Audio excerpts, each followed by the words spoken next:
Michel Onfray et l'adieu de l'amour, la révélation tragique d'un philosophe. Face à l'irrémédiable. L'ironie de la situation, c'était qu'il en avait toujours parlé avec une étrange clairvoyance, mais jamais pour lui-même. Dans ses essais, Michel Onfray avait toujours déconstruit les mythes autour de la mort, la présentant comme une nécessité et une libération ultime. Mais les premiers symptômes inquiétants, quelques mois plus tôt, l'avaient plongé dans un tourbillon d'incertitude et de peur. Il avait d'abord cru que ce n'était qu'une question de fatigue liée à son emploi du temps surchargé, à ses conférences, ses écrits et son travail quotidien. Mais les tests médicaux révélèrent rapidement quelque chose de bien plus grave, une maladie dégénérative incurable affectant son cerveau. Le diagnostic, annoncé par un neurologue quelques semaines plus tôt, frappa Michel comme un coup de tonnerre.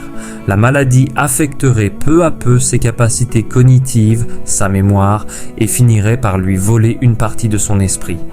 Lui, l'auteur de La puissance d'exister, un livre dans lequel il avait défendu l'idée d'un monde sans Dieu ni illusion, se retrouvait désormais face à l'illusion de son propre corps qui se dérobait sous ses pieds. Ce diagnostic, bien qu'il fût accablant, n'avait pas fait tomber Michel Onfray dans un abîme de désespoir. Bien qu'il s'inquiétait de son avenir, il choisit d'affronter cette vérité avec une acceptation stoïque, selon une vision qui se rapprochait de celle des grands philosophes anciens. Mais la personne qui souffrait le plus dans cette histoire, c'était son épouse. Laurence, une femme discrète et réservée, qui depuis des années était le pilier silencieux du philosophe. Elle l'avait soutenu, écouté, aimé, sans jamais chercher à occuper le devant de la scène. Elle avait toujours été là, dans l'ombre, pour lui offrir la stabilité dont il avait besoin. Le poids de l'annonce Laurence, après plusieurs semaines d'observation, prit la décision de faire face à la vérité. Elle savait que Michel, même s'il semblait calme, n'avait pas encore accepté pleinement la réalité de ce qui se passait. Il avait besoin de temps, mais elle aussi. Elle comprenait qu'il était temps pour elle de s'exprimer, non seulement pour leur entourage, mais aussi pour eux deux. C'est elle qui prit la parole en premier, consciente que ce moment viendrait tôt ou tard. Michel et moi avons vécu une vie commune, longue et pleine de sens. Mais aujourd'hui, la maladie l'a frappé et il est temps de dire au revoir à une partie de notre vie telle que nous la connaissions. Expliqua-t-elle dans un communiqué public, les mots pesant lourdement dans l'air. Je suis à ses côtés, je l'accompagne, mais il est important que tout le monde sache que nous vivons un changement fondamental. Ce n'est plus une question de quand, mais bien de comment nous allons avancer. Le temps nous échappe. Elle n'avait pas donné de détails précis sur la maladie de Michel, respectant ainsi son souhait de préserver une part d'intimité. Mais ces mots, aussi mesurés soient-ils, faisaient écho à une souffrance qu'elle n'avait jamais dévoilée jusque-là. L'annonce fut un choc pour les proches du couple, mais aussi pour les admirateurs de l'œuvre de Michel Onfray. La presse, souvent avide de détails privés, se lança alors dans une quête de compréhension. La maladie de l'intellectuel était-elle liée à l'âge ou à un incident particulier ? Les rues de Caen, sa ville natale, avaient toujours été le décor paisible de ses promenades quotidiennes. Michel Onfray, l'un des plus grands penseurs contemporains, s'y sentait chez lui, entouré de ses livres, de ses idées et de ses proches. Loin des projecteurs parisiens, il avait toujours cultivé une forme de solitude intellectuelle, loin des bruits et des faux-semblants. Il avait bâti son œuvre sur l'indépendance, la réflexion, la remise en question de tout ce qui semblait immuable. Mais cette fois, une vérité implacable allait bouleverser son univers et celui de son épouse d'une manière qu'aucune philosophie ne pourrait contrecarrer. Cela faisait des mois que la maladie frappait discrètement Michel Onfray. Tout avait commencé par des maux de tête incessants, des périodes de fatigue extrême, des pertes de mémoire momentanées. À 67 ans, l'homme qui avait écrit des ouvrages monumentaux sur la condition humaine se retrouvait soudainement face à une réalité qu'il n'avait jamais réellement envisagée, celle de sa propre fragilité. Comme un personnage de ses propres écrits, il se retrouvait confronté à l'inéluctable, la finitude humaine, un thème qu'il avait tant analysé dans ses livres, mais qu'il n'avait jamais voulu affronter de façon personnelle. Les journalistes, les amis et même certains collègues intellectuels se demandaient comment un homme d'une telle pensée pourrait se retrouver dans une telle situation. Mais pour Laurence, ce n'était pas le moment des questionnements intellectuels. Nous sommes confrontés à un quotidien bouleversé, poursuivit-elle dans son communiqué. L'homme que j'aime est toujours là, mais l'homme que vous connaissez va peu à peu disparaître. Et je dois accepter cette réalité tout en étant à ses côtés. Une réflexion sur la vie et la mort. Michel Onfray, même dans sa souffrance, ne cessait de réfléchir.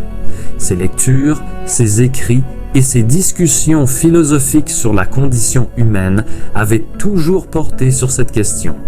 Pourquoi vivons-nous et que se passe-t-il après la mort? Mais cette fois, le sujet n'était plus une simple spéculation intellectuelle, il était devenu une réalité brute et terrifiante.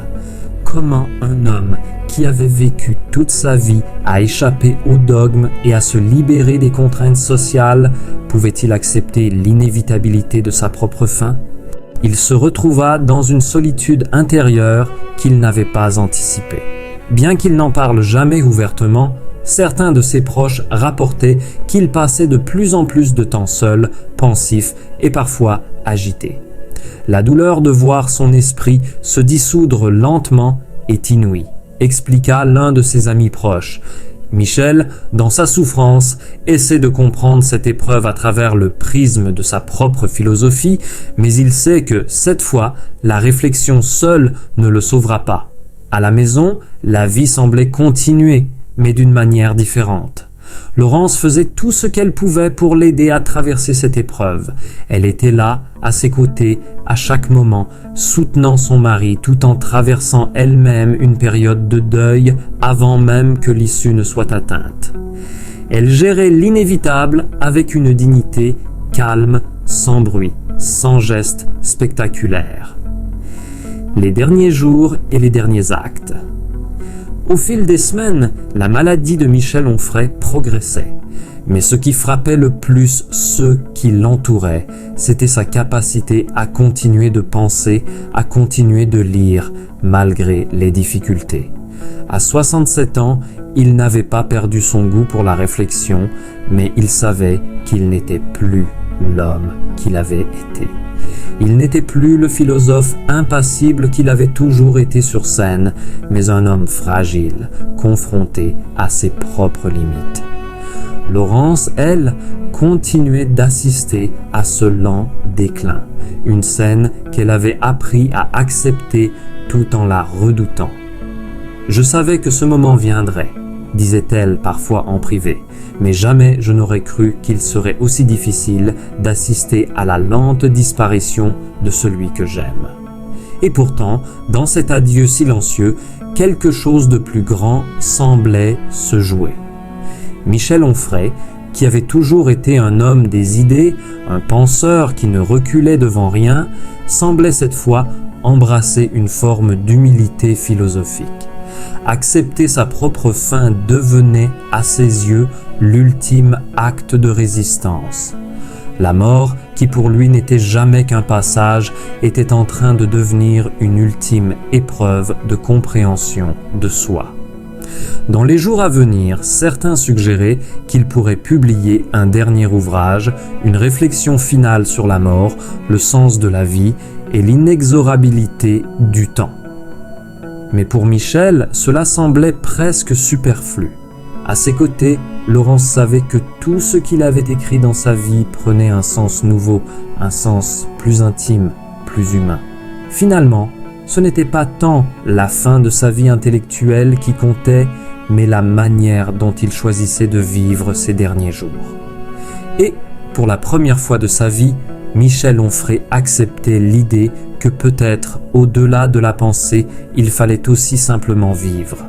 Dans le silence, l'amour et la vérité brute de l'existence